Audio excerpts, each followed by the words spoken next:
now say these foods should be regulated with tobacco-style warnings and advertising bans. Convenient and tasty, these foods don't have much nutritional value and may even be dangerous. Eating a lot of highly processed foods has been shown to increase the risk of cancer, stroke, and heart disease. But what about mental health? So yeah, ending the day, still hungry, feeling a bit sort of rubbish. And they are potentially harmful.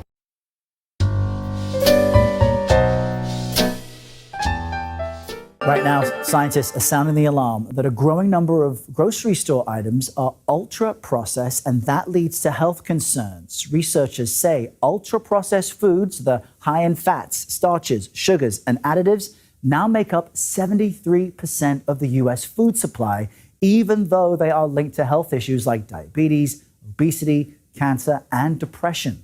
Scientists now say these foods should be regulated with tobacco-style warnings and advertising bans.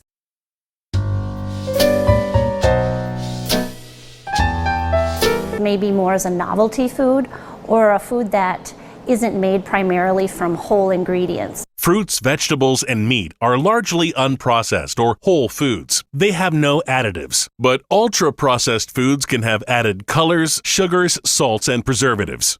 These foods probably don't represent whole types of foods. They probably have a different appearance. An example might be a cheese curl. Convenient and tasty, these foods don't have much nutritional value and may even be dangerous. Studies have found these foods can increase the risk of colorectal cancer and cardiovascular disease.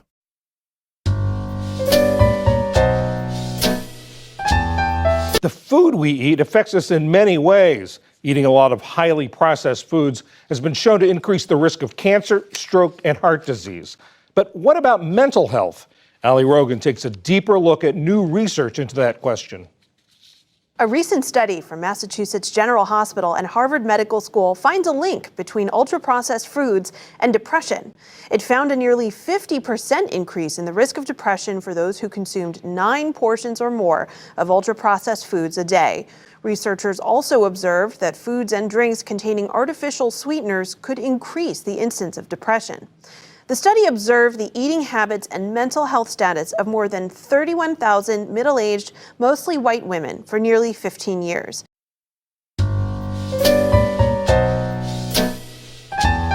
Amy and Nancy are 24-year-old twins. So Amy and Nancy, what we want to do is to look at how food processing impacts your health. They're taking part in a test with Dr. Sarah Berry and Professor Tim Spector from King's College London.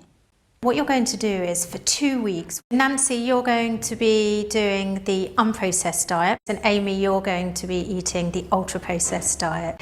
Then we're going to get you back here, and then we're going to do the same test again and look at how these different foods have impacted your health. The twins' diet will be matched exactly for calories, nutrients, fat, sugar and fibre. Breakfast this morning I had a quinoa porridge with berries on top, and it's done a really good job at keeping me energised and full. So it's the end of the day now, and I've got a bit of a headache, to be honest. So yeah, ending the day, still hungry, feeling a bit sort of rubbish, and yeah, a bit of a headache. Amy, you were on the ultra-processed food diet. Your results were really quite different to your sisters. They were far worse. Your blood fat levels actually went up. Your lipids, which are markers of heart disease, they were increased. Your blood sugar was noticeably worse. You actually gained weight and you actually lost weight. It's a bit scary, isn't it, after only 2 weeks to see those sorts of results? So just imagine what that would be over 20 years.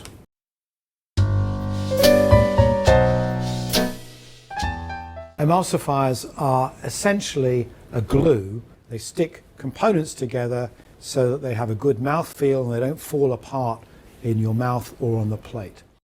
So here we have carboxymethylcellulose, CMC, which is one of the commonest emulsifiers used in the food industry. And I'm just going to demonstrate what happens when you just add water to it, and it very rapidly becomes like a glue.